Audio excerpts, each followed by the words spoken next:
So it's 5:32 p.m. on November 14th, 2022. And I, Paula Ferrario, call the meeting of the Historical Commission of the Great City of Holyoke to order. And we may start with approval of the minutes for October 19th. I make a motion that we approve the minutes based on the request to review them prior to today's meeting. Does anybody have any change or suggestion that they would like to make? I emailed there were only some grammatical things that I already emailed to Chris as requested. Thank you. I can't hear you, Chris. I got them. Thank you. Okay, sure.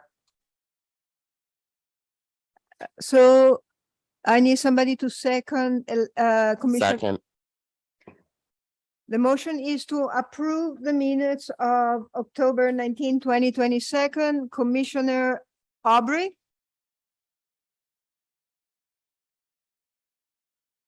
you're on mute now. Sorry, yes. There we go. Commissioner Salazar, Yes. Commissioner Gauthier, Yes. and the chair votes yes.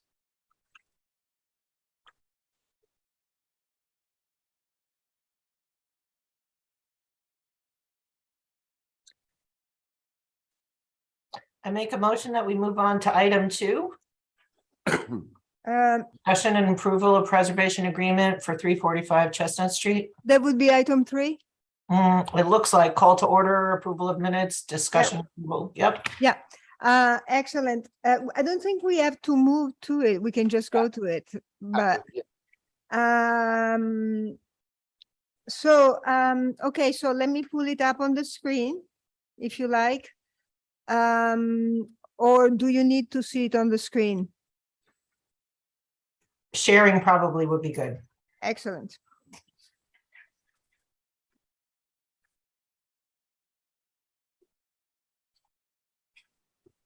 Right.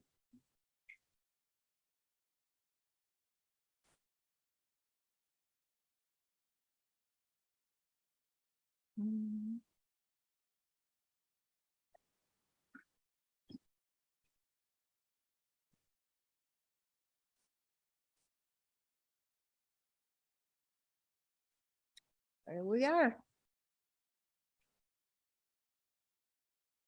So, oh,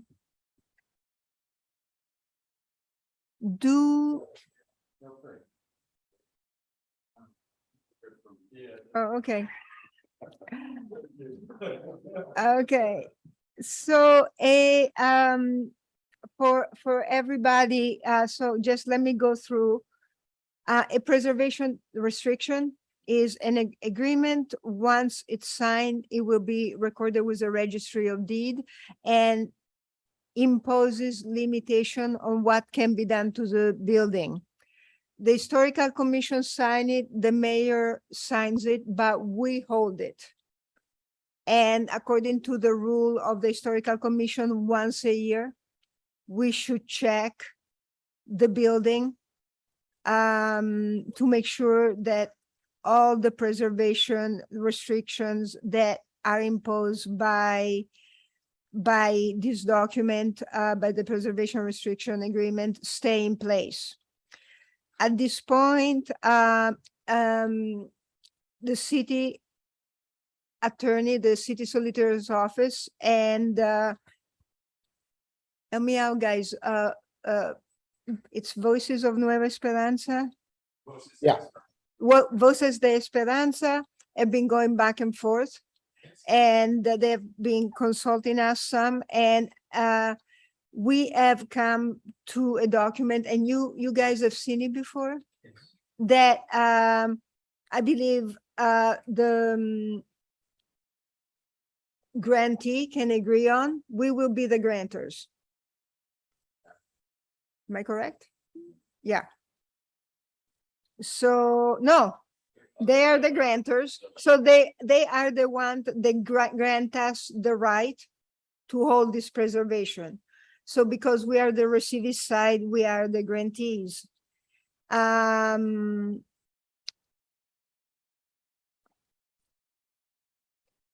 One of the requests, and Chris has been nice enough, they brought us analog picture that I have digitized, but also let me go here. So what you see here, it's an album. Oh no, we're done. With all the images that they have sent us, and I have also gone and augmented it with other photographs, but we have all the elevation, and I did some detail because I think it's important to know, to see the brick and the brickwork. I also try to photograph things that are already in place, that are not necessarily historic, but they will be grandfathered in. I believe also there's a big elevator in the back, but at the moment in which the building was deemed to be of historic importance was there. So it will stay. I took photograph of details such as what overlooks the door, because those are the most obvious things that could come down and have to be restored. So I want to make sure that we have a good documentation of them. And windows that have been closed and how. So we have a full solid documentation of the building. And so for our archive, and I'll probably add a few more photos just to make sure that it'll be easy for us year to go and check on the building. Just one comment, it says 345 Chestnut, it's actually 348 Chestnut. Of course. The agreement is correct, that's what when I stepped up to read. 340, Yeah. perfect. Thank you. Not that. No, absolutely. The agenda also.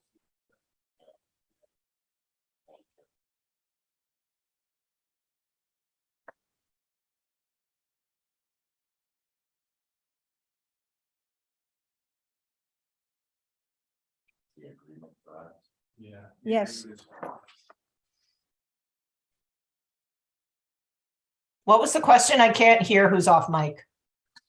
We just had, there was an issue with the actual address of Chestnut Street. It's actually 348. Yes, yeah. We had 345 on the agenda. Yeah, I looked it up on Google earlier. I was Okay. like, these are way too new. I think it will be great if the people talking in the audience go to a microphone. Okay. Yes, so Please identify let's, yourself. Also, I have no idea who's speaking. No idea. okay. And let's see if that works. I'll start. I'm Steve Huntley, Executive Director of Valley Opportunity. Oh, yeah, we should do that. Thank you so much. Thank you. And Alex Sampson, Director of Operations with Valley Opportunity Council, and very representative host, yes, Brown, as owner. Yeah. Yep. And Peter, why don't you introduce yourself, because so we have all the member of the public here. Peter Palambella, 5 Center Street. Thank you so much. Does the commission feel you have question, reservation? Are you ready to vote to accept? Yes. So the motion should be that we vote, the historical commission votes to retain the preservation agreement for the city of Holyoke for 348 Chestnut Street.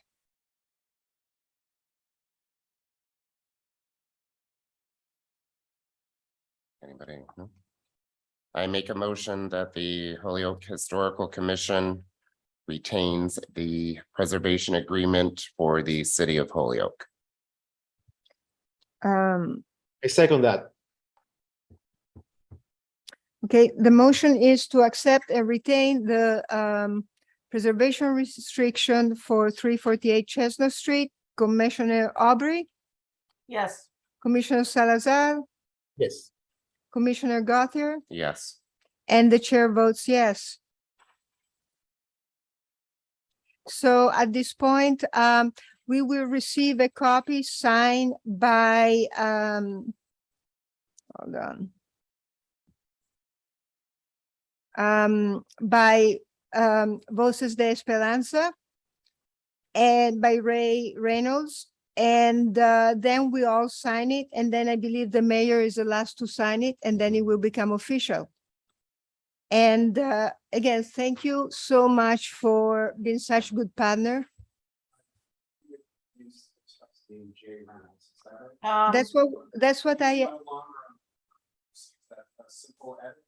oh, okay, I'm sure, yeah, I will let, this is the copies that the city solicitor sent us. Yeah, no, Eh, it's just recently changed. Okay, so I will tell her. Okay. So we're not signing tonight because you guys signed first, but this is a really good thing to know. Sure.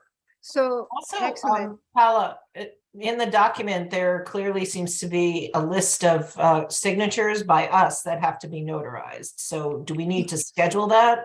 Yeah, what happened is we cannot sign until Voices signs, the person for Voices Okay. signs. Then we can probably come right to City Hall and sign. And we want to do it, quickly, but that shouldn't be too hard. Okay, And Elana, if you don't want to come to City Hall, I guess I can bring it to your neighbor. no, that's okay. That's okay. I can make the trip. It's no problem. Perfect. So who should we give it to once we have it signed? No, the city attorney. Yeah, the city solicitor. Perfect. And Easy. of course, and we will be working at your letter for January for tax credit. Yes. Absolutely. And thank you for being such good partners. Thank you.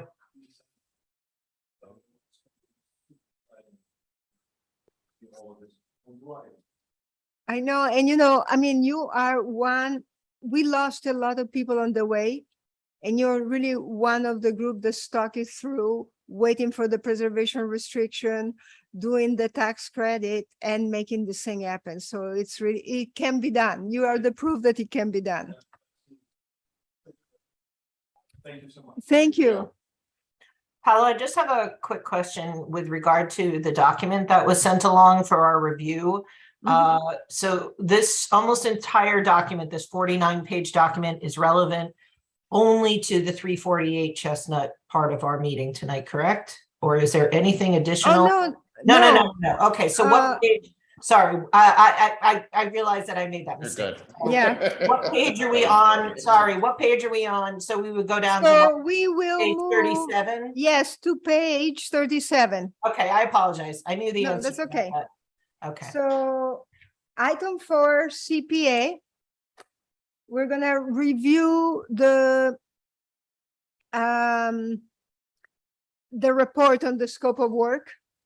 And maybe I would like to start with the one for Wisteria Hirsch, just because it's kind of the easiest one. Mhm.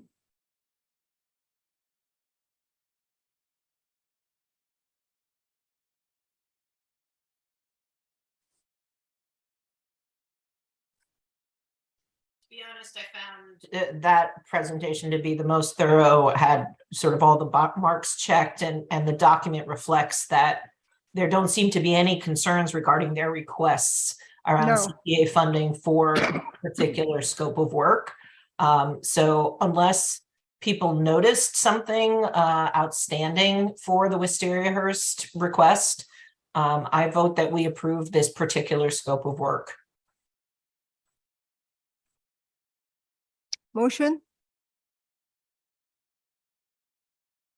Didn't I just say that? Well, you said, yeah, I mean. Okay, so I make a motion that, I'm yeah. so, okay. I second. The motion is to approve the scope of work, proposed for Wisteria Hearst. Well, wait, what are we approving? Are we approving, the document? Mhm. Yeah, so we're approving the conclusion in the document for, the analysis of the scope of work for Wisteria Hirsch. Commissioner Aubrey, Yes, Commissioner Salazar, Yes. Commissioner Gauthier, Yes. and the chair votes yes.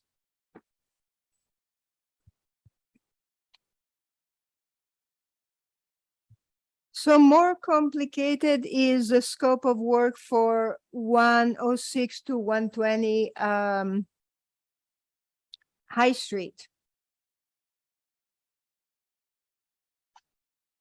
And so I wanted to, let me see if I can share a couple of things about that. No. All right, so.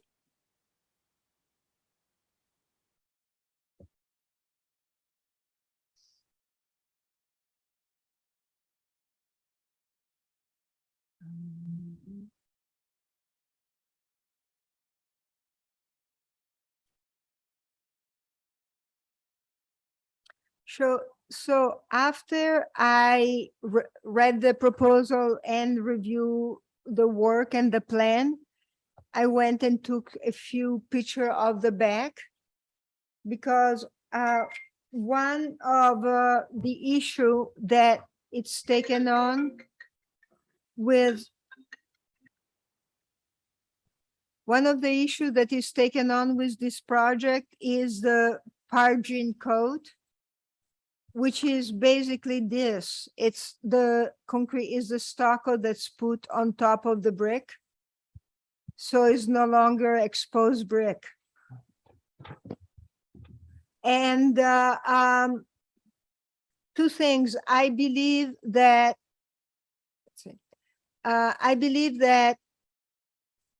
if we suggest that they would remove it, CPA could pay for removing this pargin coat. On the other hand, you know, the brick, it depends what they find behind it. So that's an important thing. And the other issue that I was thinking about is all the new structure that they will be applying. So the staircase and the balcony, which is my understanding after we went through the Girls Inc. Proposal. Mhm. If they're not 100% permanent, they would be okay. I was at a workshop with Mass Historic for tax credit today. And, you know, we were talking about adding structures or some new construction. And Mass Historic said, yeah, we review it all the time. We wouldn't give money for it. We wouldn't give tax credit for it. Mhm. But it doesn't mean that we necessarily wouldn't allow Say it. no. Yeah.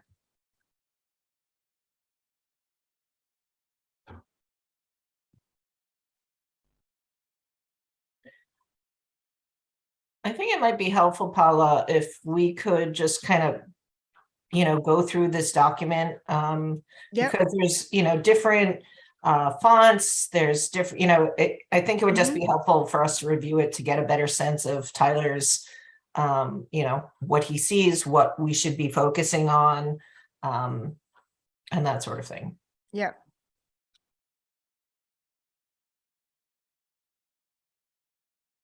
So should I read it out loud? The whole thing. Little by little, and you stop me as we go along? Or how do you want to do it?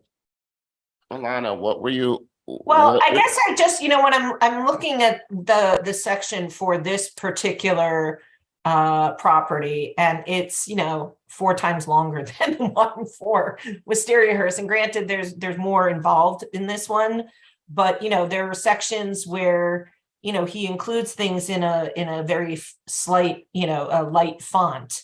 So is that to help us see where it does or doesn't fall under whatever rehab, so I guess I'm just trying to make sure that we're all following what the scope of work, what is Tyler actually doing for us, and how do we read this document? Yes. So unless there's somebody who wants to just sort of give an overview, who can? Question. So as you go, the proposed scope of work for the project include phase renovation for a building that constitute to bright block the full scope of the building with many components included but not limited to. So here is including the things that he is looking at in the with a background in grade. There is also additional scope indicated to provide architectural drawing is part of the specific CP application scope. Right, these elements include significant interior renovation for new residential layout on upper floor. Okay, so right here, this is this is what comes up. So Tyler is sort of deciphering that there's a whole chunk of other work that likely needs to be done that is not within this specific CPA application scope of work. Yes. Correct. And one of the things that is bringing up is some of the things that are going to be done. I think he's asking the question, are these okay renovation to be done for the building to be in compliance with the Secretary of State rule and to maintain historical significance for the building?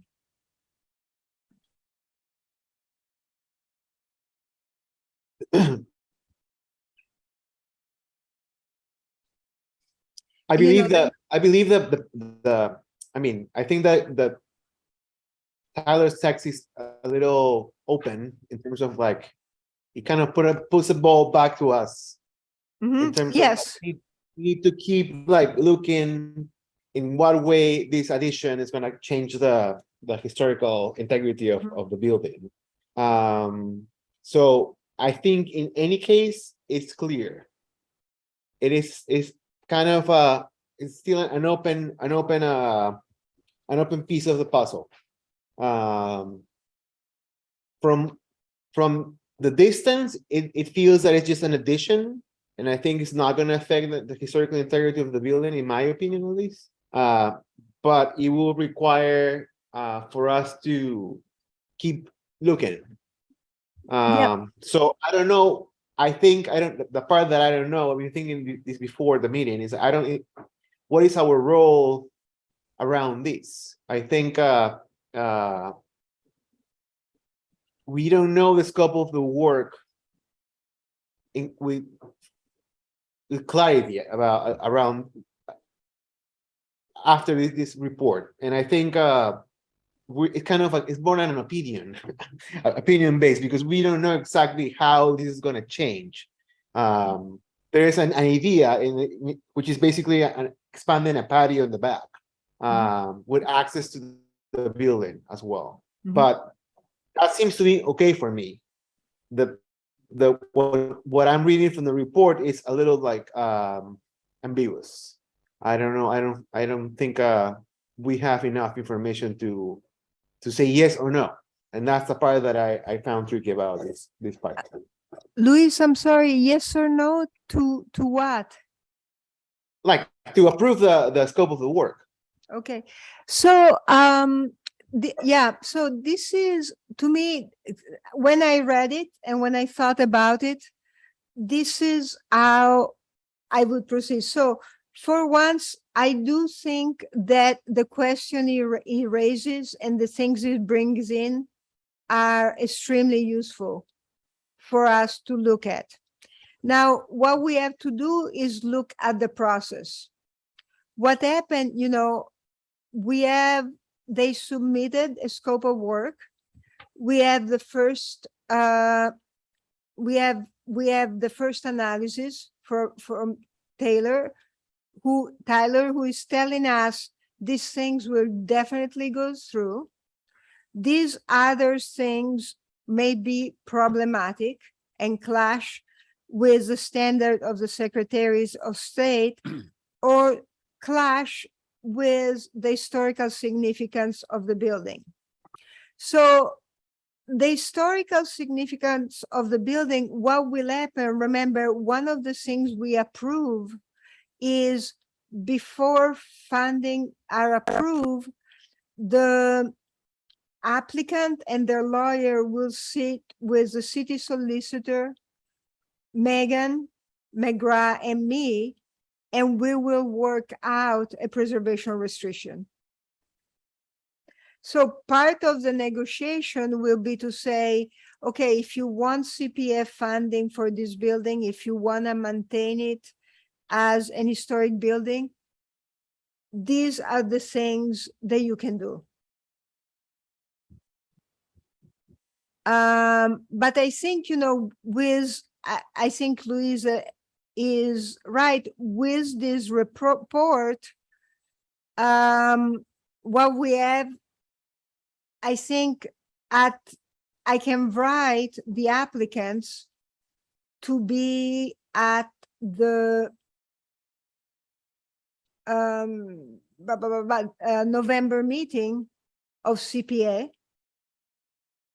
Elana will be there, I can be there, and we can talk extensively about the suggestions that are made.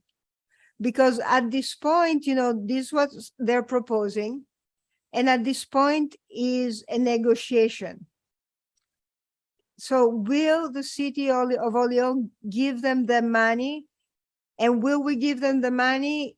It's based on, is the renovation that are doing will produce a building that is accurately historical significance and can be considered such. One thing that I wanted to show is, let me go here. You know, when I was reading Tyler report regarding some structure that will be eliminated, these structures right here, I believe they were all structure for burning trash. Mhm. And you know, I really would like to not to see those go, because you have a plaque on it, and it's a real teaching moment from the past. So remove the propane tank, possibly, you know, and have them there as a really teaching moment as an historical building. I have a question. Yes. I guess I'm kind of confused because they came forward with us for windows, masonry, and then the additional entrance Mhm. that was presented to us. Now we have yet a whole other layer. Well, again, if you read Taylor report, and what he says at the end Mhm. is, you guys need to make sure that the project doesn't get stopped if they also do this and this and this and this.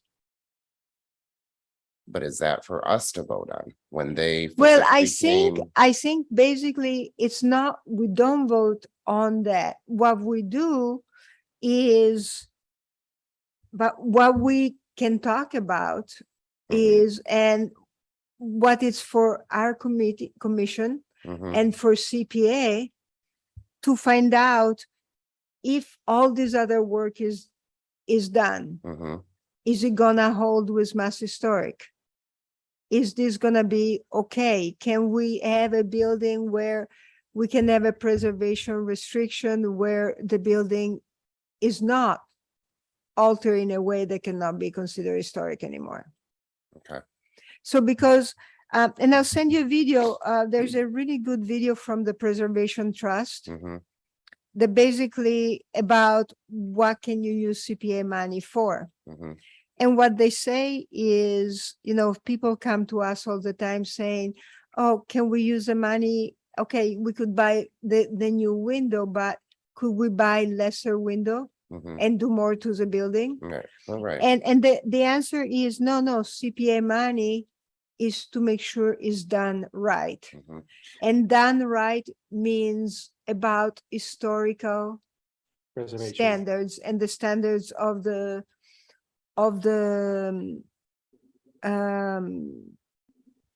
Secretary of State. What we can vote on is, one of the things that we can do, we will send this to, I already forwarded the document to Megan to Mhm. see.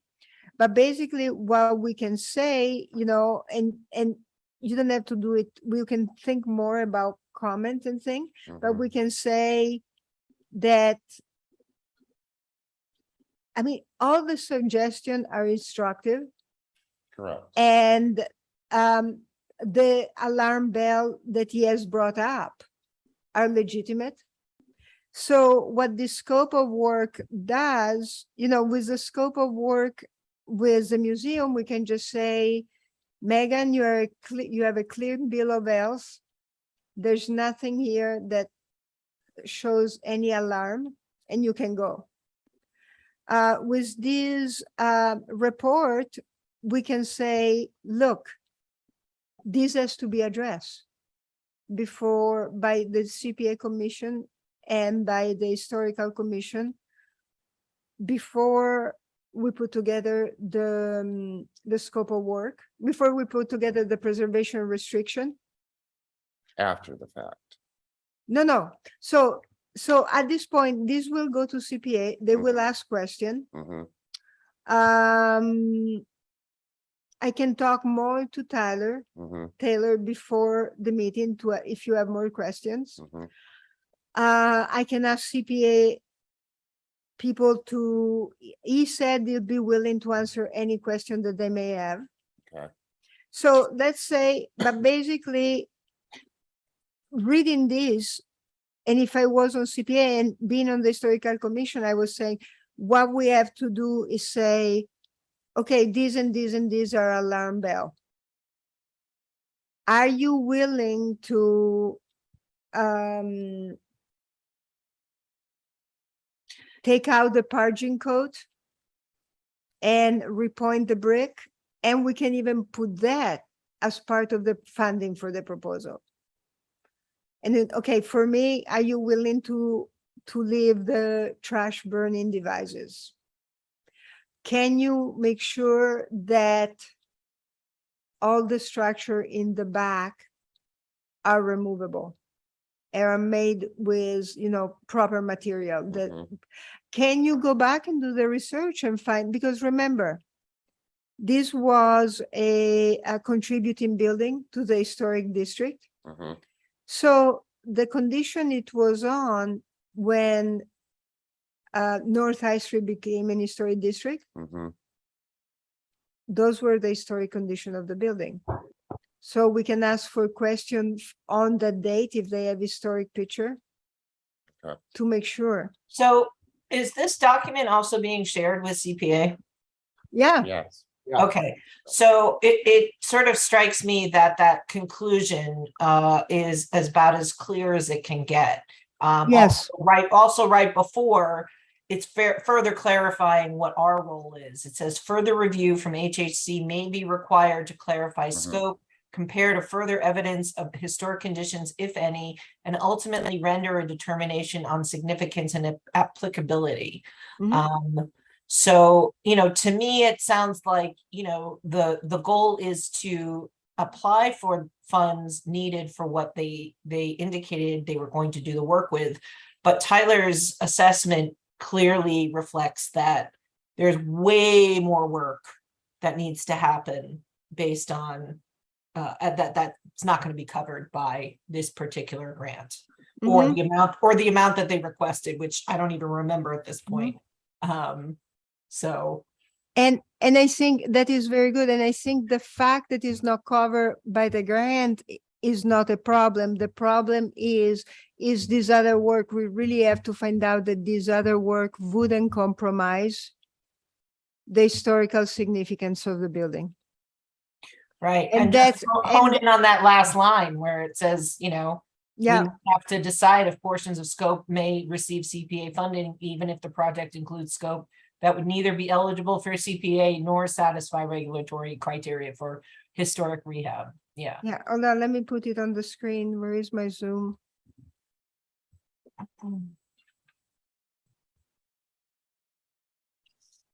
But it's our role is mostly advisory here, because I think if they are going to use the money for a certain section of the project to preserve the historical components of the building, and that money is not used for anything new, then that's our kind of like our only scope of the analysis.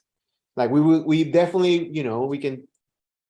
I agree with Paula with preserving that trash burner and moving certain things, but that's not what we have from our end to analyze for this meeting. I think that the report is pertinent in terms of hey, just in case, these are red flags. Sure, but I think our part, it's pretty much just see if we think this is correct in terms of what they are asking the money for. And if that's not clear, then the CPA has to ask for a clarification. But I think I'm always struggle with going beyond our own prerogative in terms of going beyond whatever we need to do actually. Yeah, no, and I agree. This is good. This is clear. But reading this, one of the things that we need to communicate to CPC is that I think it's our job. I mean, this is good. This is useful. We may have, erase the question that we need to be raised, but as a historical commission, and with having in mind that once we want this grant to go through and we want the building to be historically significant, we have to make sure with the preservation restriction that all the work that is done will be compliant to get to that goal. But Which the is preservation restriction completely is separate. independent from this. Separate. Yeah. That's completely the part separate. Right. Completely separate. clear But on the record. It's a separate thing.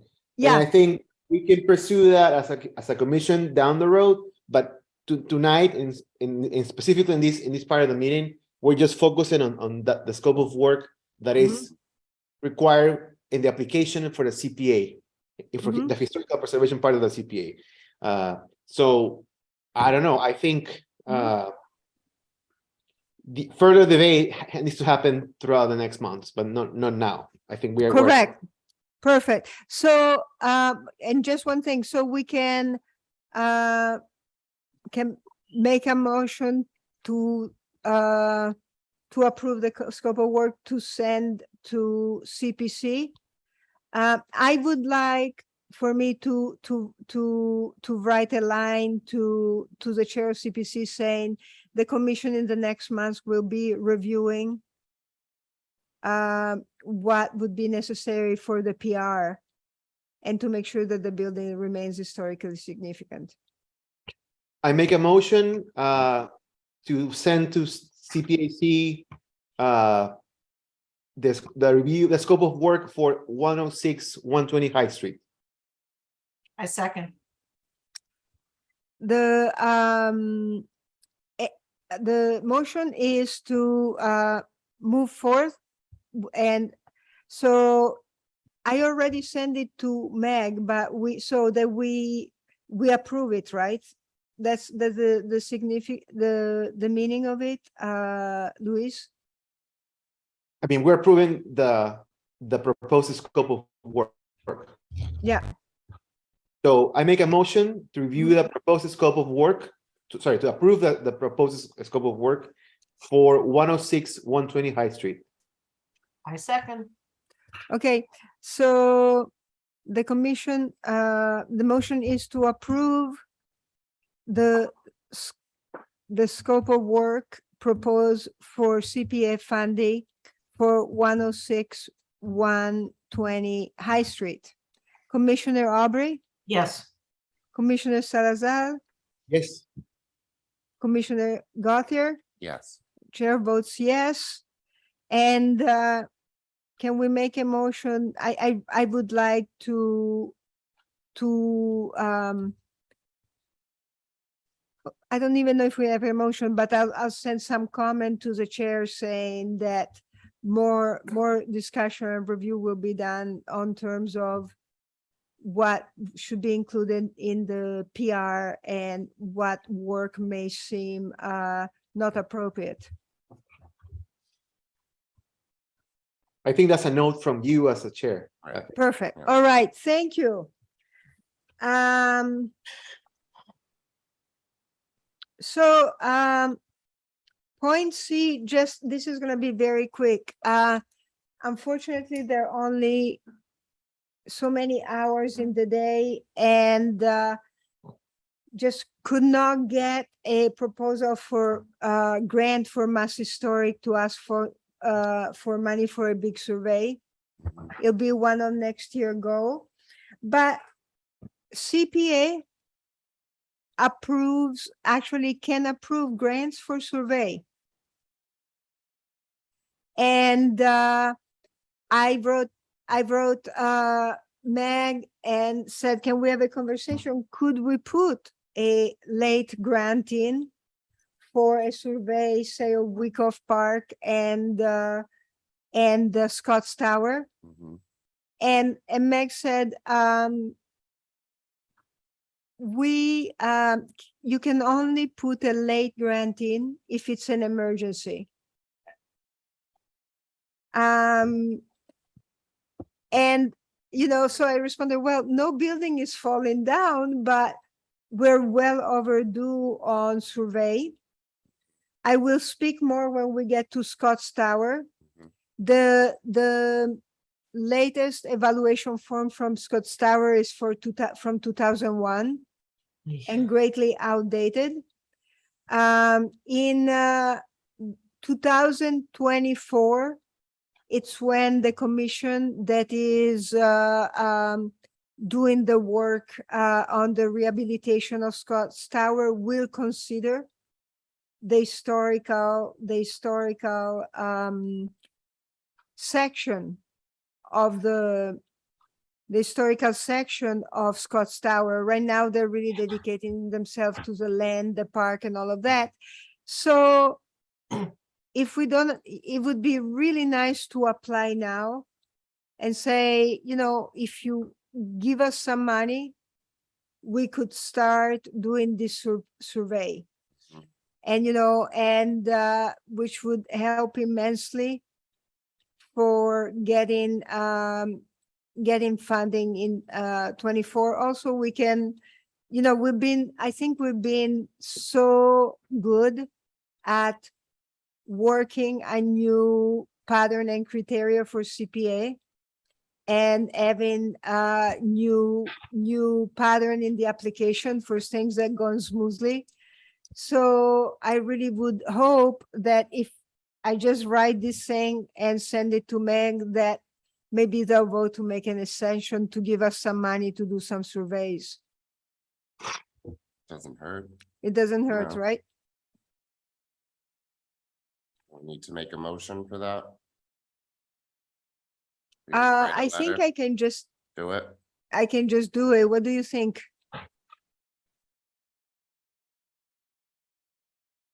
Commissioners, Sorry.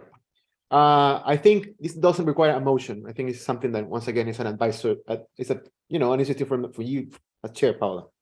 All right. So I'll put them in and then lose all my dignity as a CPA meeting, begging for this money. I think that's good. I think the distinction is to know that who is requesting the grant, the money for this survey. Is this us? Is this the city? Who is requesting who is the applicant in this case?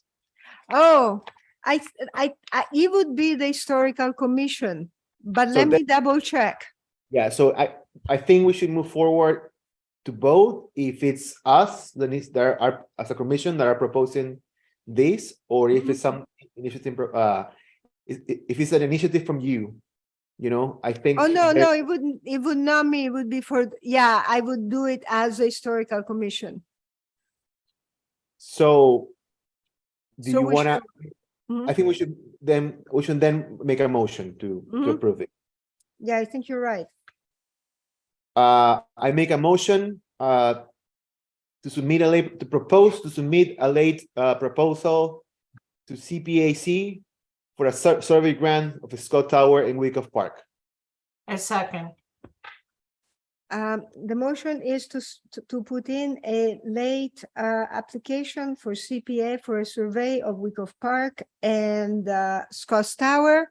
Commissioner Aubrey, Yes. Commissioner Gauthier, Yes, Commissioner Salazar. sorry, Yes. and the chair votes yes. And, I think just a formality here, I think we should try to, it's confusing, I understand this part. It's CPA funding and it's CPAC, which is the CPA Community Preservation Act committee. So one is the entity and what is the grant? Just for, it's not CPC or CPA. So CPC is the committee, Community Preservation Committee, and CPA is Community Preservation Act that gives a grant. So it would be Community Preservation Act grant, and the Community Preservation Act grants are given out by the CPC committee. But the CPAC is the commission, it's a Community Preservation Act committee. It's a Community Preservation Committee. I don't think there's a name there, right? It's in the official in the website. Oh, okay. So we'll put a name there. That's for the minutes and for our own Mhm. public meeting. Okay.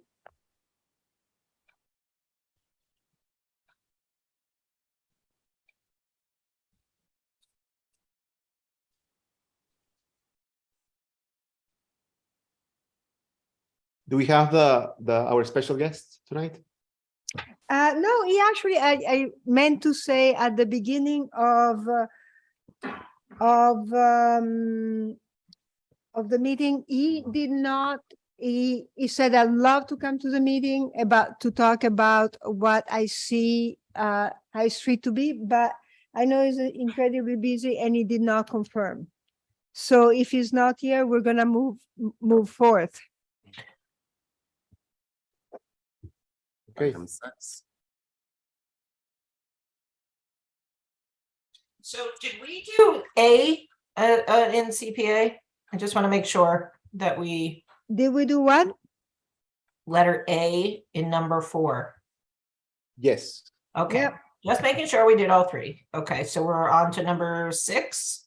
Mhm. Yes. Woohoo, okay. Update on Blue Sky Tower 3 wireless telecommunication facility at 939 Chicopee Street. Yes. So, and I wanted to thank you, Luis. You had, really good ideas about how to proceed. So I put the email correspondence with Christopher Lucas regarding the tower in it, and they've been very pleasant. I think maybe one thing that we could ask our staff to do, the staff of OPED, and I'm basing this on looking at the experience that the planning board has been having with Westfield regarding the target distribution facility. So they were putting a distribution facility in Westfield for Target, and which would cause a lot of truck to go by Ashley Reservoir. But they hadn't properly notify Holyoke. And the planning board caught it, and they have been going to the planning board meeting in Westfield. The mayor went to make sure that we are preserved. So I think at this point, they've been very cooperative with this, but I think at this point, we can ask possibly Jennifer to, get the name of the chair of the planning board and historical commission in Chicopee, and write a note that when, for communication towers or construction that would affect Holyoke, the historic site of Holyoke of the river, that we should be notified when they're notified. Because so when a balloon goes up, we should know when the balloon is up. So that, that would be the correct time to notify us, not after the fact. And possibly this is a really nice task for staff to do. Mhm. Jen, are you there?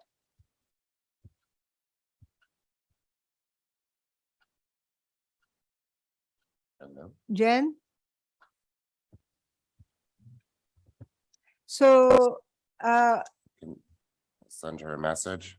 an email, or well, is she there? Jen? Oh, I guess maybe our staff person is taking a break. In the So, bathroom, who knows? yeah, so we can have a motion to have staff writing a letter for the chair of planning board and Historical Commission. yeah, if I haven't checked if they have an historical commission. Oh, an historical commission. And regarding this tower, and see if we can set up a pattern where they will inform us when the testing balloons are up. I make a motion for the city of Holyoke staff to write an email or letter to both the Chicopee Planning Board and the Historical Commission, Mhm. so we can get updates and get informed about the next balloon testing and next steps from all the projects around the Blue Sky Tower 3. Yes. Second, I second. so the motion is to have the what would be our staff, the staff of Open assigned to us, yeah. to write a letter to the Chicopee Planning Board and Historical Commission to notify us when like a survey Mhm. for, Anything forthcoming, yeah, right? Okay. Commissioner Aubrey, Yes. Commissioner Salazar, Yes. Commissioner Gauthier, Yes. and the chair votes yes.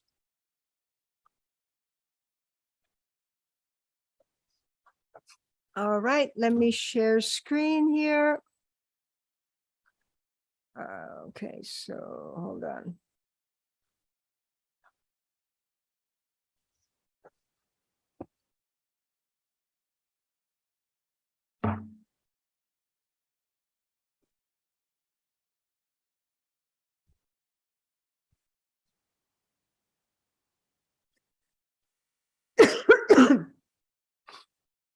No, okay.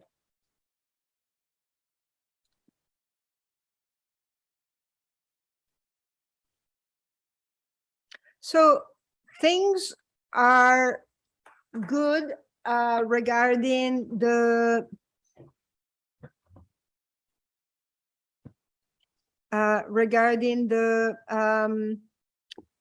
grant proposal for Scott's Tower.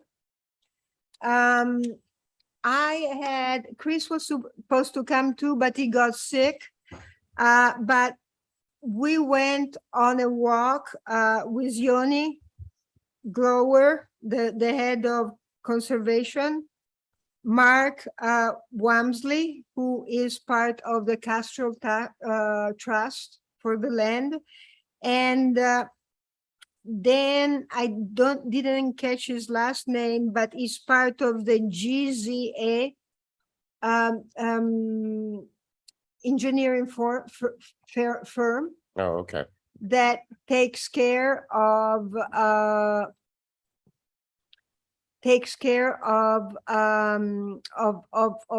things like burying the line and all of that. So this is good because I have the map here. And Scott's Tower, it's about here. Do you see my arrow? Yeah. Mhm. So this is where the power line will be buried. And Perfect. we met right here, parked right here, and walk this whole area where the line will be buried, which is also gonna be the new entrance to the park.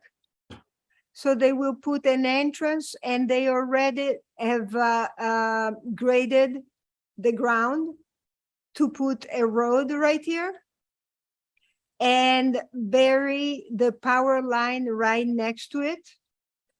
Like when we were right at this spot, you can see the tower a little bit here in the distance, but from this part here to here, these were all ground that were already disturbed because there's an antenna from AG&E, there's a big cell phone tower, Mhm. and right here there used to be a pool and a gazebo that now is completely covered over. Removed or covered over? Covered over. Really? Yeah.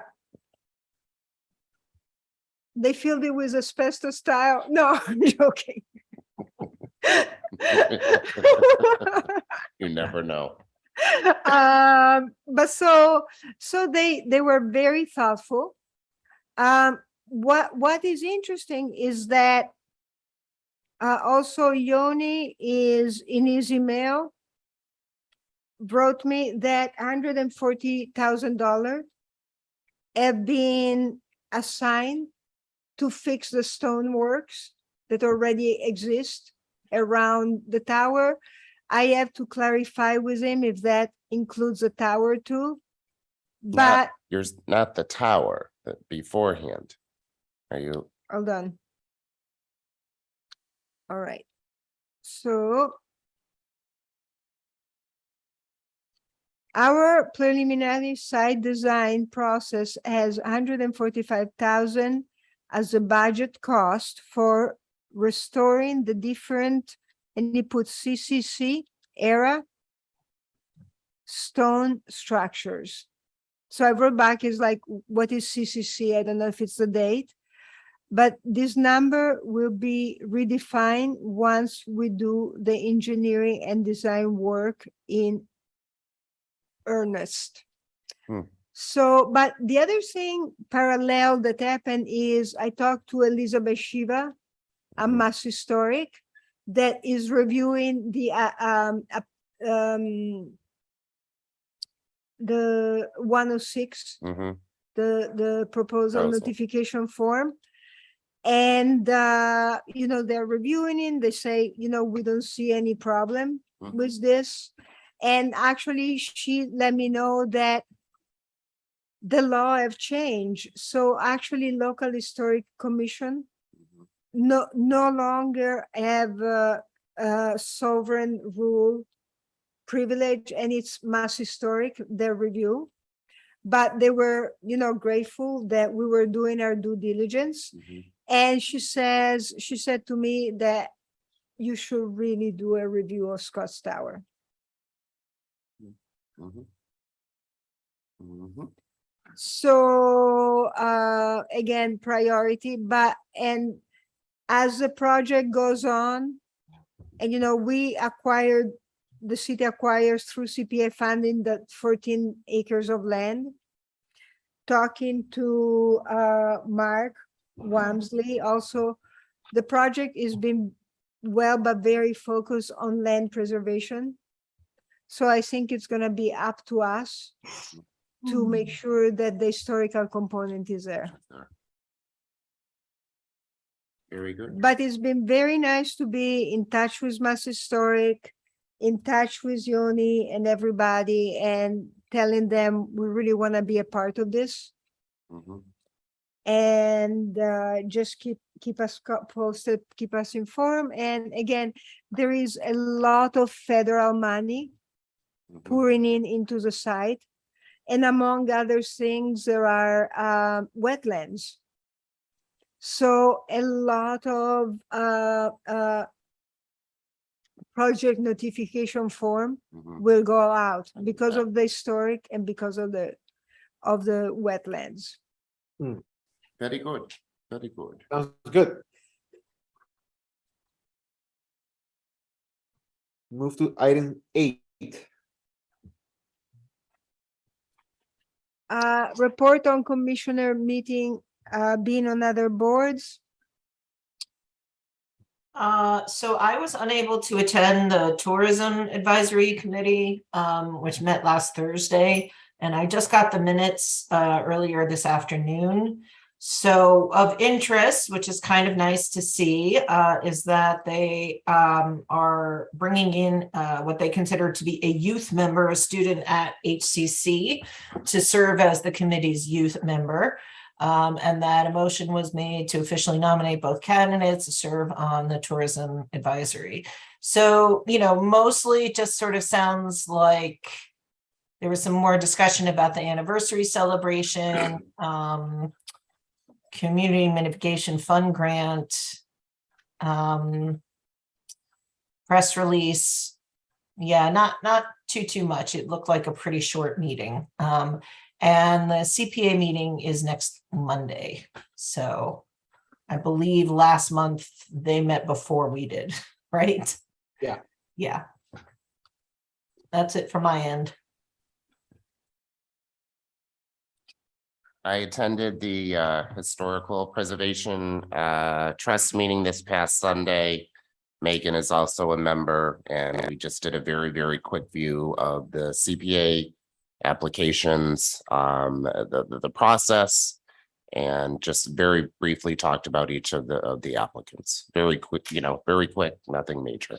So that was it. That's it for me. I attended the Realtor meeting that opened as organized. And there were several people here. It seems that people are buying up building on High Street. And one thing that we have to think about, we'll talk at this December meeting. We really need to do an event at the Historical Commission, informing people about CPA, National Historic District, and tax credit, because a lot of the people that were buying,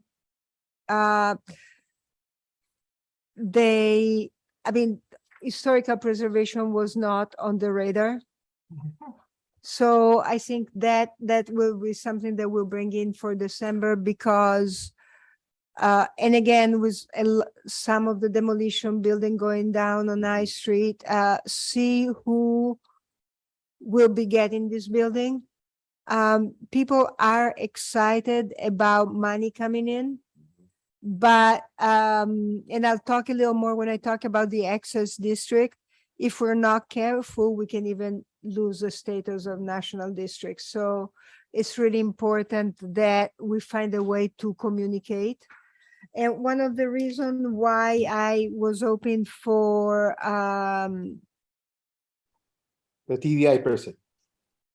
yeah, the TDI person to come is because we have received no information from OPID about what is happening on my street, what they're doing. So we aren't being brought in the conversation. So I know very little about it.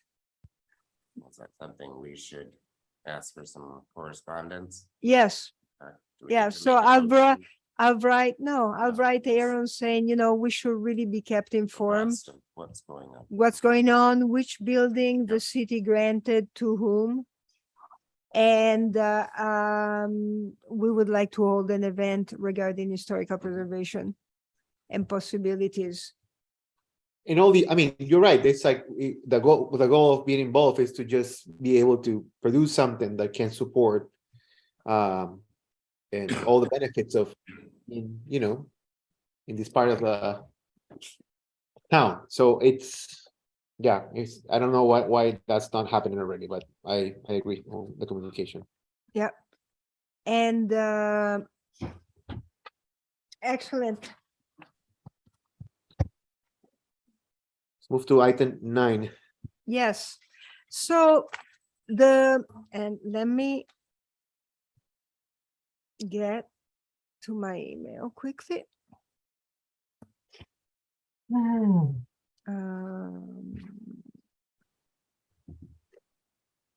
So we're going to.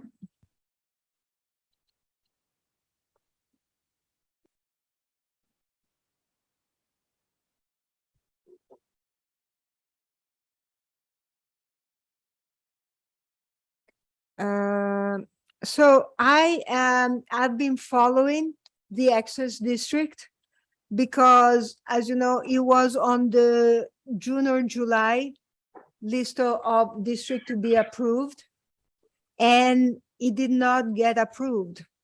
The Mass Historic sent back asking for more information. So I've been in touch with Brian Lever, that is, you know, an associate preservation planner at Epsilon. The architectural firm is very competent.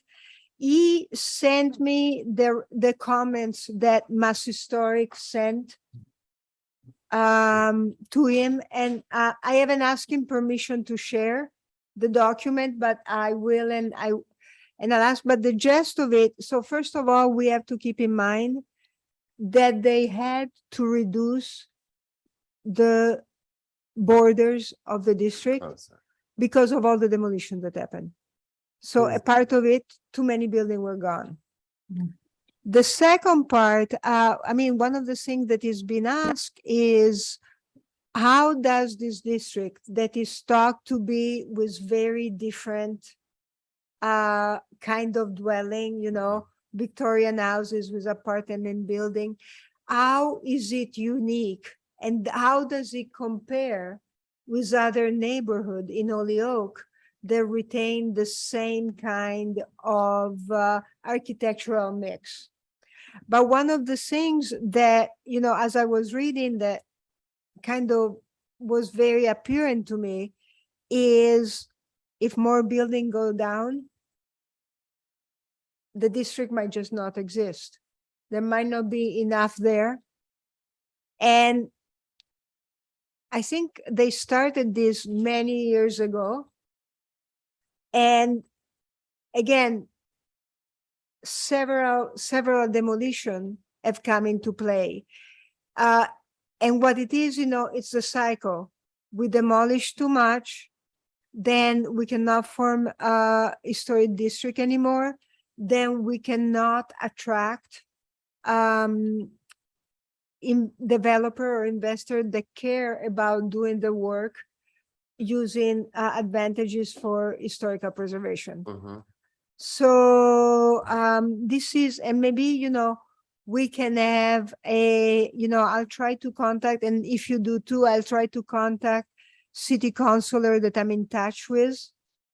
But I think it would be good to maybe do a preservation to DGR or commission some of the committee at city council. Because I hear a lot of the rhetoric of, oh, if we deregulate, we'll have better business and all of that, when in fact, I mean, tax credit, CPA, there's so much money coming into the city. If you choose to maintain building historically, Mhm. we should really maybe start an educational process possibly. The other thing is, let me think. Oh, one thing I found out today, which was interesting at the tax credit meeting, is that mills are their own, they have their own rule. And because Mass Historic believe that the inside of mill are about being these big open spaces, the interior, they have softer rule about what's preserved inside. Of course, they care about cast iron column, the wooden floors, all of that. But What do you say? Because of the square well, footage? I ask because, one of the things why they couldn't go forth with the train station Mhm. being put on the National Registry. One of the things that they asked for feedback for the station was what happened to the immigrant room. The plan showed 2 rooms. Mhm. There were the room where immigrants that came in from Canada or other part to Holyoke Mhm. came in and got their paperwork. Mhm. And the layout has been changed greatly inside. So Mass Historic was asking about the interior, and now it's been modified. Hmm. So one of the things that I am concerned about building, and of course, and also the, what it was it, 145 Main that we just wrote for Holyoke Medical. Mhm. We just wrote a letter. I was curious about the interior, Mhm. and now they were gonna approach it. So, Okay. Interesting.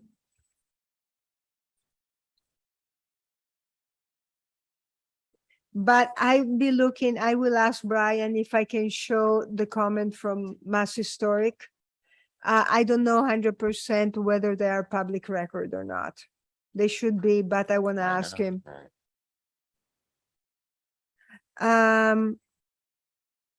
So point 10. So Marie was actually very good in terms of organizing the documents for CPA as they were coming in, and kind of working with her. It's been kind of clear she has skill for Acrobat, some Photoshop, so she can order file. Still, also, I feel like giving her a shout out because it was clear that the applicants did not have the skill to put together a proposal as good as, 106, 120 high. So the material, and you saw them in the folder, was really quite messy. And she was good at organizing it. So the website, I have asked to upload the amendment to the demolition delay that has passed. So that should be getting updated. The link to certified local government. What is a certified local government? Is not connected to anything. And so that needs to happen. We were short the minutes of August and September, right? But now they But will, that was me. That was but they right. will Yes, go up. yes, they're So up. they're Yes, up. yes. So, so I keep looking as things, make sure that they are updated. Okay. But the two things and having CPAC, having at the new website. And by the way, Luis, your videos are great also that you've been doing for promotion. I think we should really consider the historical commission have a website. Because for instance, for the CPA grant, we should have a mechanism where you upload the material. And if they're late, we just cut off the date. But also to put up information if we want people to be more involved in a historically preservation minded restoration and get funding.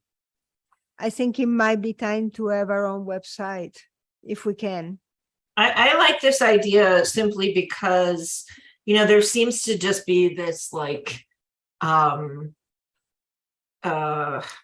sentiment that runs rampant in the city, but then everything always seems to be after the fact, or the question of, oh, whatever happened to, and nothing has happened to it. It's just still there, and it's still empty, and it's still bringing people memories, and they still have an affiliation or connection to it. So it's interesting, you know, like, you know, I follow a couple of historic pages of Holyoke. One of them is growing up in Holyoke, Mass. And, you know, a lot of those pictures, it is 100% nostalgia based. And what people often say is, oh, I remember, such great memories. But you never know if somebody's grandson or grandchild is interested in buying that building. And based on what they see online, not just on Facebook, but hey, interested in this building, go to our website. And, you know, I'm happy to always be that, you know, check out this link, you know, kind of thing. So I think it would be great.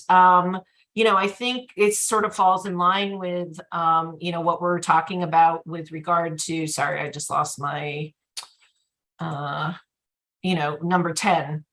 I just want to make sure we're staying within that framework. We're on number 10.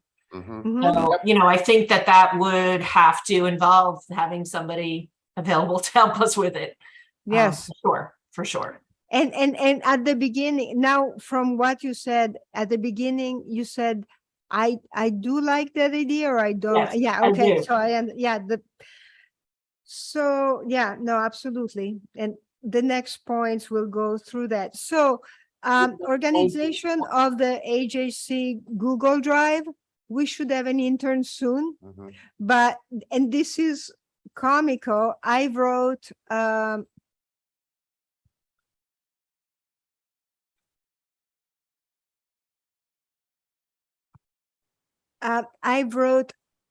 Marie and Sharon. If we could have $100 to $200 for a remote drive, and basically talking about how this is gonna be done. Because when Chris and I, where is the camera? My camera. When Chris and I went to see what was not on our Google Drive, but on the city drive, a lot of the links were corrupt. So we asked for IT that they would call somebody from IT to fix them. We don't know if they've been fixed yet. What we have on the HCC drive, again, needs to be organized. We need to give staff a logic so that they can put things up. So basically, as I talk about what the intern would do, we thought the best thing is to get a drive. The intern would download our Google Drive to the drive and then work on the drive, because since the document in the city website cannot be reached and this drive is all we have now, I don't think it's a good idea to touch the document directly online.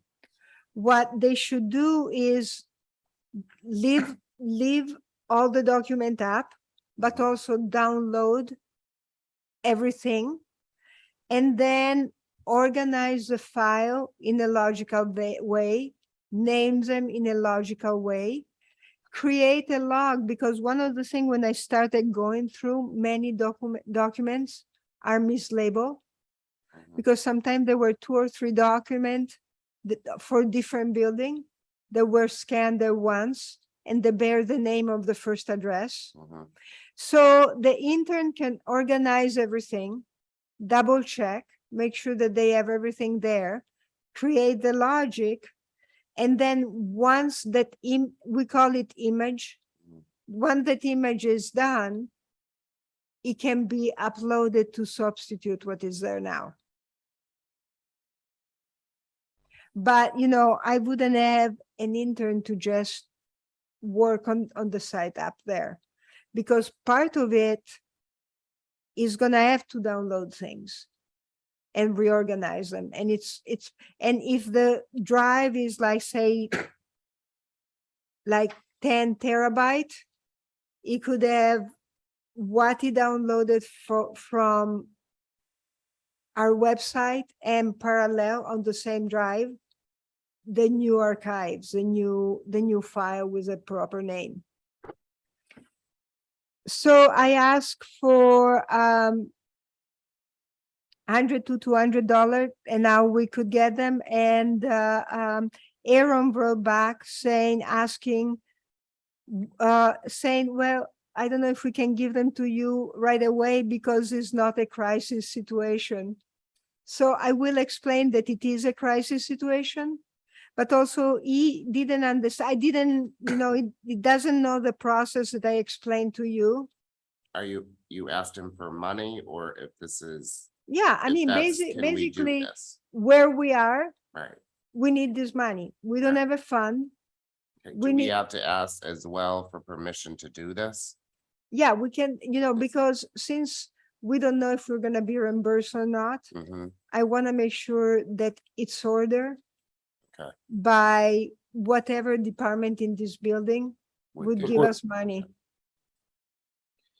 So I will let, I think I just to follow up the logic of, I mean, I think it makes total sense what you said. Just to have, you should have a also available online, like a log of the changes, like an open, like a text.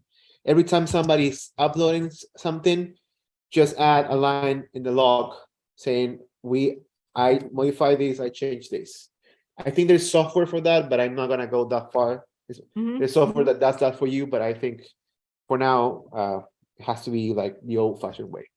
But yeah, I think the idea of having a physical, it's not a physical copy in a disk. Yes, sure, it's a physical. But also having somebody else running that, it's not a big ask.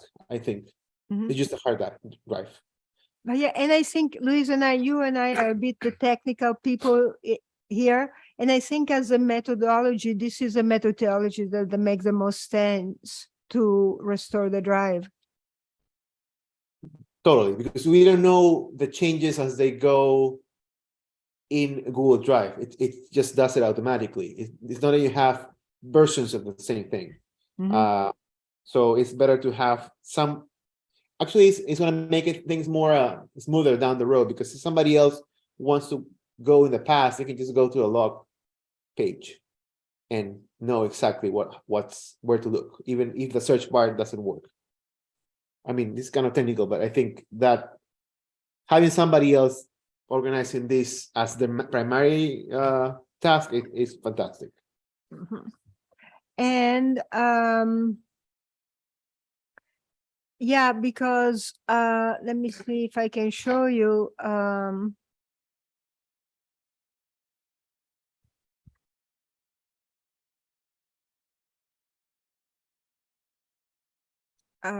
Let's see, share screen.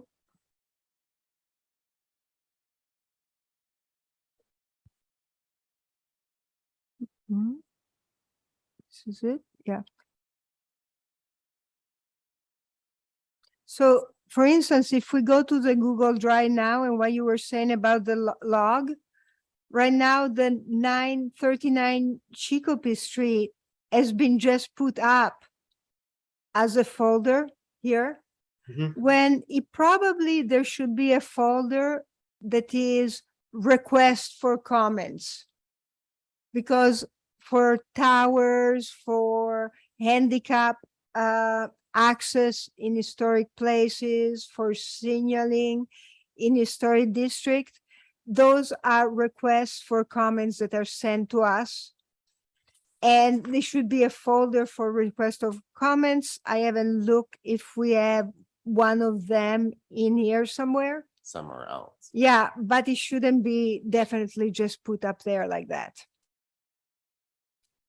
And I- and since now we don't have an order, you know, it's basically, it's really, really important that we have somebody, we have an intern to create that is somebody who is doing a degree in historical preservation that will have all the proper folder. And this is the candidate from Roger. Yeah, Okay. yeah. So I think my 2 cents here is that technically when you go in the search bar, that's a way to access things, because that going by folder, it can be a very like I'm thinking about the next 5 years, it's gonna be like a disaster. It's just gonna you just go in this rabbit hole of information. Exactly. So I think this also comes with in my work, which is basically I need to tag files that I can share with other people that I'm working in anything projects for video. It has to start with the date, Mhm. you know, and it has to have certain codification that we all know, that we agree. And then therefore the folders are also a reflection of the big picture and the most little thing down the road. So I propose that maybe in another meeting, if we have the intern already on the way, we should spend like 10 minutes kind of having some brainstorming about the ways to just have things that we can propose for Yep. us and for the future as a way to find the documentation. Mhm. Because there's a lot of like little single files that are randomly in around the drive. I assume that this is a work in progress, but I think with a template, with some playbook, we can. I think we all be on the same page, and there's no longer issues about performance. Yeah.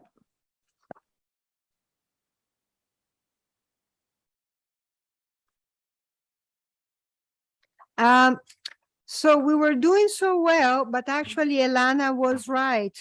We forgot the review and discussion of notice of decision for historical significance for CPA. So we have to quickly go back. So I need a motion to go out of order and go back to point 4 and A, item A. Wait. Hold on, I still feel like we need to finish talking about item number 10 before we. Oh, okay, Yes. sure. Just because the language within it, you know, I mean, if the words staff performance are included in the agenda, obviously it begs some clarification, but also, yeah. So I just want to make sure, you know, for instance, we had 2 new members in the last meeting and neither of them is here. So my understanding was that Joseph was confirmed in front of the city council. So I Yes. think we're waiting for a letter of appointment. And I know Wait, Elizabeth, who was confirmed? I believe Joseph. Charles. Oh, yes. No, he was confirmed in front of the public service Not the city committee. council, public service, whatever it is, public service. So regardless, you know, just sort of making sure, are these people staying on the commission? Or Yeah. did they notify you that they weren't going to be able to attend, I guess is the question. Yeah, no, Joseph is very interested. He doesn't have to be here tonight. Oh, okay. It doesn't have to be here until it's confirmed. Okay, I mean, it would Talking have been about nice, this in- but in new business, I think, you know. you want to so- talk about it under new business? Okay, all right. Let's, somebody make the motion to go back to, Make a I make motion. I make a motion to move out of order and go to item 4A. all right. second, Motion is to go out of order back to item 4A. Commissioner Aubrey, yes. Commissioner Salazar, Yes. Commissioner Gauthier, Yes. and the chair votes yes. All right. So one thing that it was in packet too. Normally what we did and let me share screen.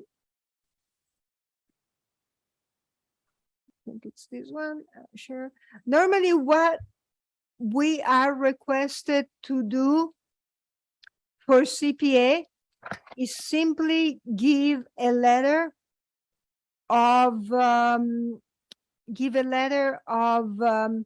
of historical significance. So, you know, the famous letter that we were saying, this structure is significant, this building is significant. That's all that we were doing. I decided to send a notice of decision on whether we gave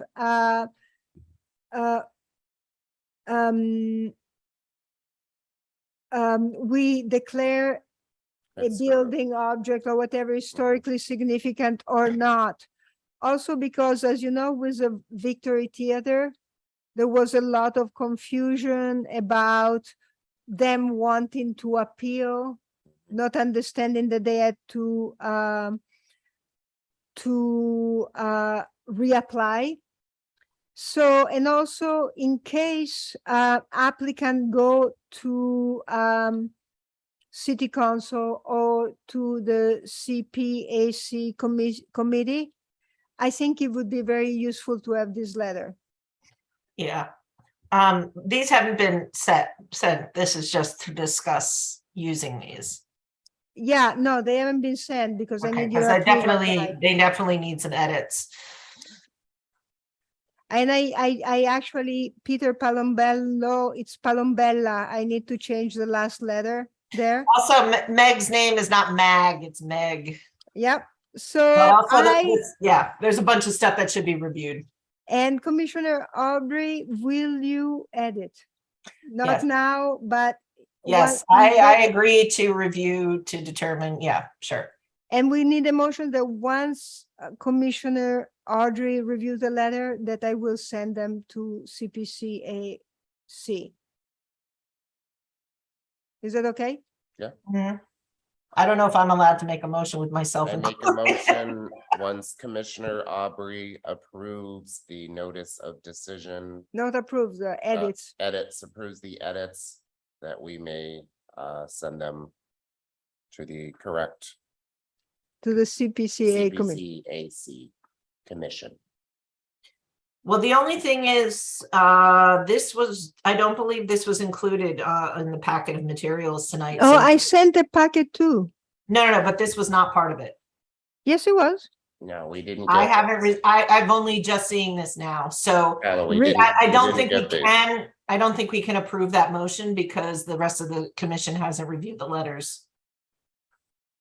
Okay, so actually what we can do is, because we have a quorum, we can make a motion to submit these materials to you now Mhm. for review. So we are reviewing them now. But how could you, did I send the wrong packet? No, I think something, like you said, there was some glitch with the email and we kept getting the October minutes. And Huh, then when you resent it, you only sent the minutes. And like I said, this whole, I would have reviewed this if I had gotten it. So okay, let me just double check. this seems like a lot to take on at this late juncture in the meeting. Mhm. I guess, we can share this information and ask each individual commissioner to review it and respond individually, in email form to not break, open meeting laws. So I move that that myself, Commissioner Aubrey, review for editing the letters, the notice of decision regarding CPA, to then have review by the commission via email. The only problem with that is that the meeting for CPCA is next Monday. Yes, yeah. I can try to get this done in the next 24 hours and, get it back to you, and then you can send it out. But like you said, it's possible Luis is reading it right now. Yeah, no, but He's we reviewing it and all that. No, what I'm saying, we cannot vote online on these. Okay. Yeah, because of the open laws meetings. Well, can you scroll back up? Or at least make this available to us to read at our own. Okay, it's not, okay, yes. So this is the first one. So we're just reading it, even though I'm going to be editing it. Is that? Yeah, and I accurate? mean, Okay. and if you agree with the content. I suggest that we just now check the content quickly, Yeah, and so you can later edit. And we trust, I think, 100% your edit capacity of this. Mhm. So this is letter number 1. yeah.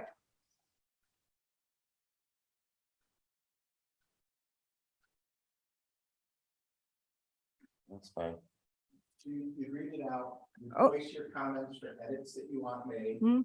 and then approve it with the edits that you just voiced. And that's approved, and then Alana can Go ahead. Yeah. finish it up and send it out. Right. Can you repeat that, please? I'm I sorry. couldn't really hear Peter. I'm sure you can't hear me. Yeah, so read it through and voice out what edits you want to make. Mhm. Make a note of those edits, and then approve it with edits. And Ah, then make the okay. edits, send it out. Well, I don't know how to edit a doc. I mean, this is Paula's material. You don't have it in front of you. I do, but she's sharing it. No, Paula I don't. would have to I don't make have the my own edits. copy of it. Oh, okay. So Have you sent it to us? I'm checking.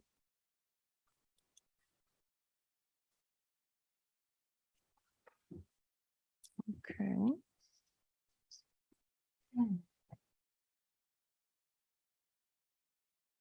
Mm.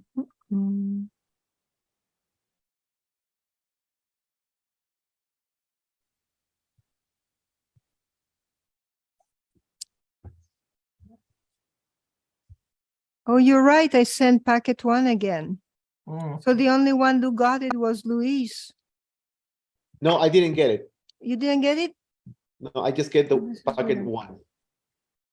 So let me do that. So I can edit on here. Anyway, I can edit. Well, what I noticed right off the bat is the misspelling of Meg's first name, and the word notice on all of them is misspelled. There's no second O under notice. No Right second. here, right where it says The notice. of title, decision. your first Title. title. Notice is NOTICE. Okay. Yeah.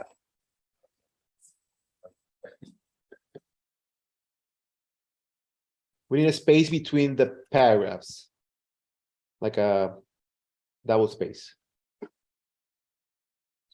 Okay.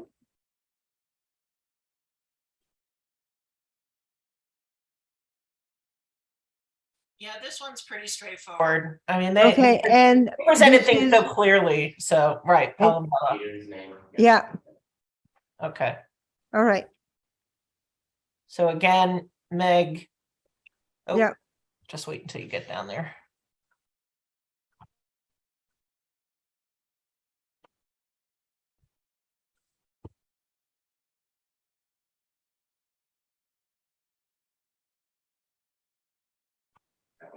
Oh, and here, it's historical significance.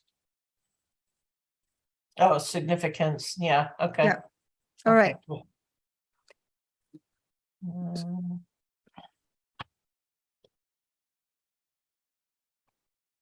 Next letter. Okay, Right. next letter. All right. Okay, so the same two things are wrong on this one. So Meg's name and the word notice.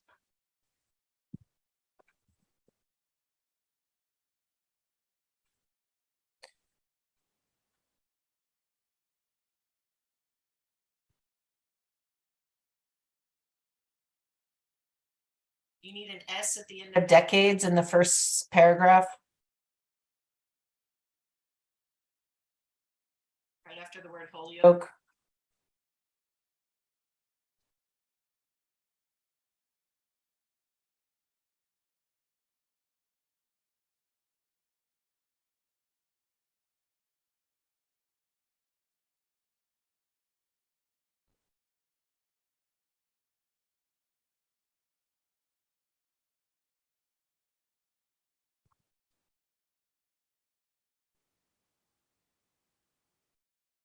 Oh, that's good. I like that reference there. The only thing I noticed grammatically is that comma underneath the link. There's, I don't know why that comma. went Oh, okay. next- Yep. went to the next line.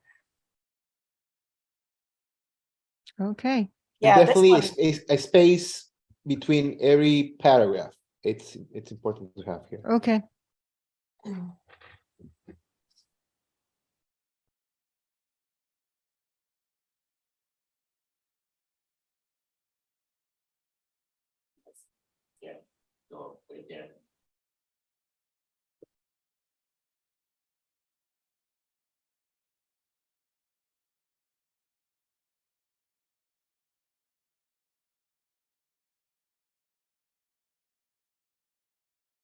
In order as well. Yep.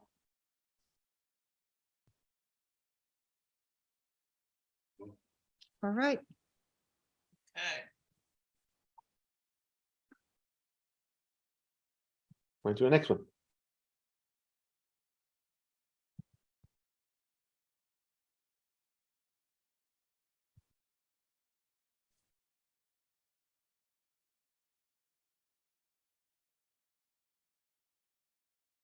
Next one. That's it. That's it. No, there was another one. Should be one more. No, Be one more, no? no. That's it. What about the one for Wisteriahurst? Oh, that's. Wisteria, it's already historic. One of, Oh, these are okay. for the, yeah, no, these were the only two where we had to rule whether they were historic or not. Okay. So I make a motion to, oh, No, go ahead, Alana. Go no, ahead. I'm gonna screw it up, so go ahead. I'm not gonna get all the information correct, so. You make a motion to approve the document of edits. I make a motion to approve the documents with edits for the notice of decision for historical significance. I second. The motion is to approve the two documents, the two notice of decision for historical significance for the Mount Tom ticket booth and the document in the City Hall basement. Commissioner Salazar, Yes. Commissioner Audrey, Yes. Commissioner Gauthier, Yes. and the chair votes yes, and thank you so much, and I apologize for the glitch on this. I'm glad we got it done. So motion to go back. Oh, go ahead, sorry. And I will be sending Brenna Murphy McGee a letter saying just a line, your document are historically significant. I make a And from- motion to. Sorry, go ahead. I Go keep ahead, go interrupting you, ahead, sorry. I'm done. I make a motion to move to item 11 of our agenda. Yeah. Second. And just very quickly, I believe I wrote the mayor already saying how important would be to have a preservation specialist for the city. And also the fact that now we are, these last, from what I understand, and I'll clarify with Attorney Degnan, we will be, it's possible that we will be writing our own preservation restrictions for building. They will not be sent to Mass Historic, but for CPA, we will be writing them. And I did some research. All the other municipalities that do it, they have a preservation specialist on staff. So I will continue pushing for this position for us. But I haven't heard back yet. New business, Peter.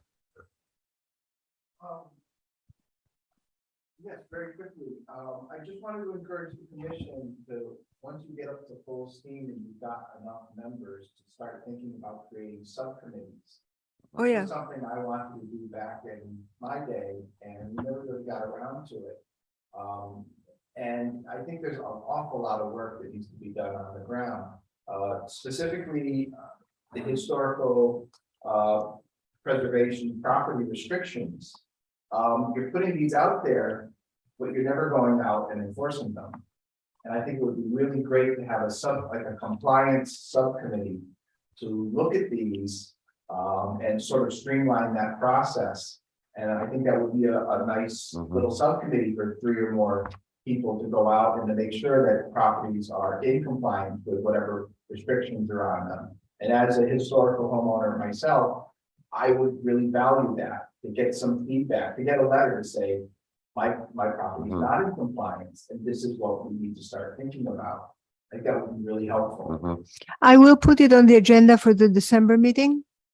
And again, thank you, because that's another reason for the emergency for the drive, because again, it's been hard to find the preservation restrictions. So we have to have somebody to go online, find the deeds, and find the preservation restriction. And the other thing, the only negative comment, not negative, but thing that we have to do from the certified local government specialist at Mass Historic regarding our last year report is that they really suggested that we have an architect and a lawyer on the commission. So I don't want to rush making the mayor to nominate people, because it would be really good to have people that are, you know, and we need it would be great to have a lawyer and an architect on it. So, and technically we have one new commissioner, hopefully we'll have another. So the subcommittee can start. And I wanted to say for the December meeting, I'm gonna do a budget and we're gonna send it to OPED. Maybe we'll go in front of city council, but we need to have some money. I mean, it's kind of depressing that I had to tell CPA, we don't have a penny to our name, give us $500 for an expert to do the reports. It's kind of just kind of humiliating, and also is not a good reflection on the city in terms of how they value the historical commission. One more thing that just came in, I just got an email from Meg McGrath writing me, which is a good time to share it. Breaking news. Breaking news, you got it. So, hey, Paula, does it mean that 120 From Street, BBC steeple and City Hall project did not come to you? and cannot move forward. I spoke to Edward Owen, and the process just fell opaque to him through the line of communication. We were still establishing this year. He actually was ready to present, but then didn't out of frustration.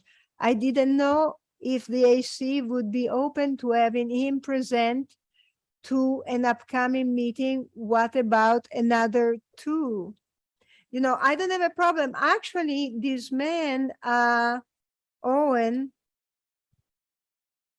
I have to find my email, but he wrote me saying, I'm ready to give up out of frustration. And I think he was dealing with submitting photo and all of that. And I literally wrote, I really wish you didn't, please give me a call. And he never called me or contacted me. So, I mean, of course, we're open to look at more projects. And if they're late, they should also take our grant proposal for a survey. So when she's asking about City Hall, is she talking about the windows or is she talking about the basement?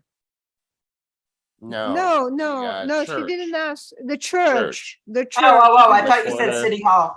But one thing is, you know, we wrote email, Chris and I, to everybody when they didn't submit. As a reminder. As too. a reminder. I really want to know more what happened to 120 front, because there's also Amy Mhm. in the equation.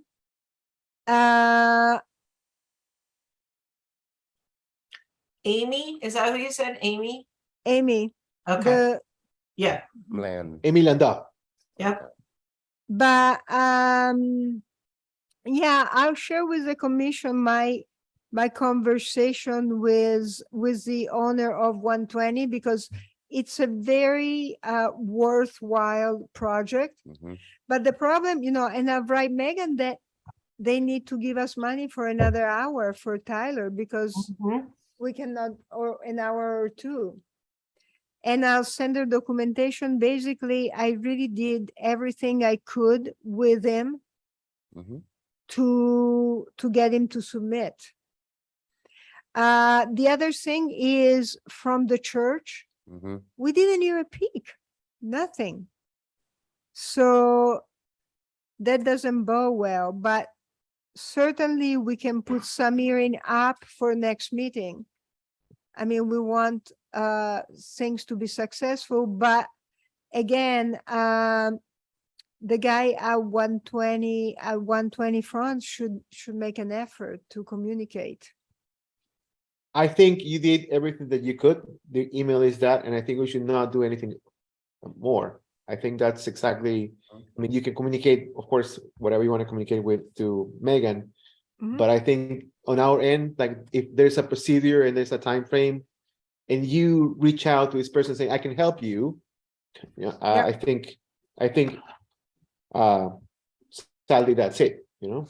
Yes, And didn't she also say, I mean, it's done, you would ask for a grant, and she said unless something's falling, I mean, yep, unless it's an emergency. So I will write her that since we don't have Taylor anymore, and we had made time in October, that we're not willing to review, and the deadline was over and it didn't appear, we are not willing to review the other projects. Mhm.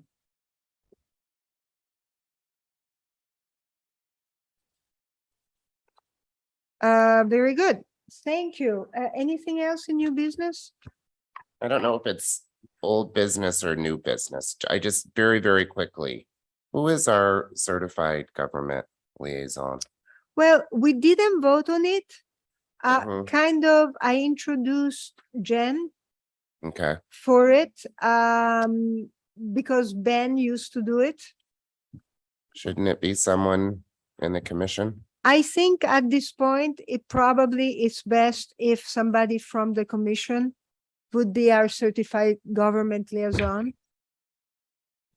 Do I have to ask the commission or make a, Yeah, I think it's important to clarify what is the role of this person? What need to happen? basically, they receive all the communication for the commission from Mass Historic that have to go to the commission. And they can send them material, communicate to them about things that the commission Mhm. is doing. I'm not having clear. What's the role of the commissioner that is gonna take this? Well, part? I asked, so a commissioner can have the role to be the certified local government liaison and receive the material and distribute them to the other commissioners. so coming directly to the commission rather than going through Coming OPEC first, so directly to a commissioner commissioner. that Okay. will distribute them. It's basically that's- a communication role. There's nothing else besides Yes, passing the word. Okay, yeah. I can take care of that. So can I make a motion? Yeah, like, who wants to be that? Louis? Just Luis, you offer. wanna be that? Yeah, sure. I mean, if it's just receiving communication and passing the communication, sure, I can do that.